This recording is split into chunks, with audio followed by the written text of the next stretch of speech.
नमस्कार. कल्पनास किचनमध्ये तुमचं सर्वांचं स्वागत. आज मी तुमच्याबरोबर दही घालून वांग्याचे भरीत ही रेसिपी शेअर करणार आहे. त्याचंही साहित्य बघूया आपण. इथे मी वांग घेतले, एक कांदा, एक हिरवी मिरची, आलं घेतले, मग कोथिंबीर चांगली ताजी घेतले, साखर घेतले, हे जरासं गोड करतो आपण, मीठ घेतलं चवीनुसार, मग जिरं घेतले आणि ऑफकोर्स दही. दही अख्खं कप भरून दही. ठीक आहे. तेल तेल वांग्याला चोळ्यासाठी आणि तेही जाळी. ह्याच्यामध्ये आपण रोस्ट करणार याच्यावर वांग.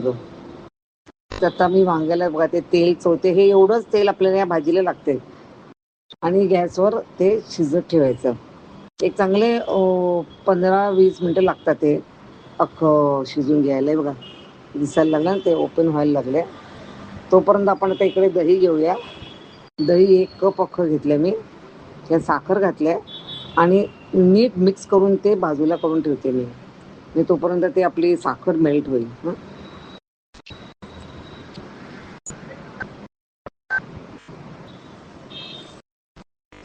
तर आता इथे माझं वांग बघा छान ते शिजलेलं दिसते आपल्याला. तर मी गॅस बंद करून ते खाली उतरवते. तर खूप गरम गरम आहे.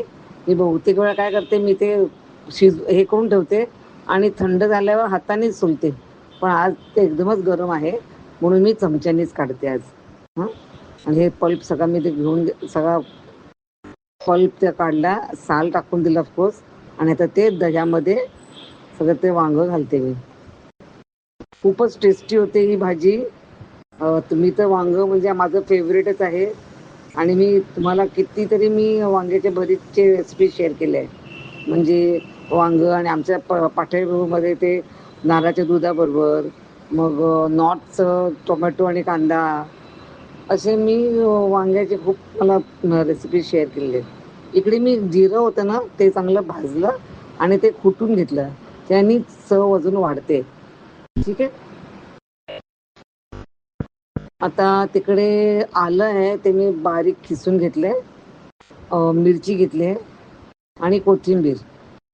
कांदा कापलेला होता पण मी आज कांदा नाही वापरत आणि विदाऊट कांदा पण छान लागते. ते मीठ घेतलं चवीनुसार.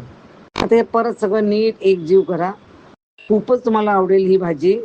आणि ऑफकोर्स उन्हाळ्यात तर चांगली लागते, पण तुम्ही कधीही ही भाजी खाऊ शकतात दह्यातली. तर आजची रेसिपी आवडली असेल तर लाईक, शेअर आणि सबस्क्राईबचं बटन प्रेस करायला विसरू नका. आणि हो, माझा व्हिडिओ पाहिल्याबद्दल धन्यवाद.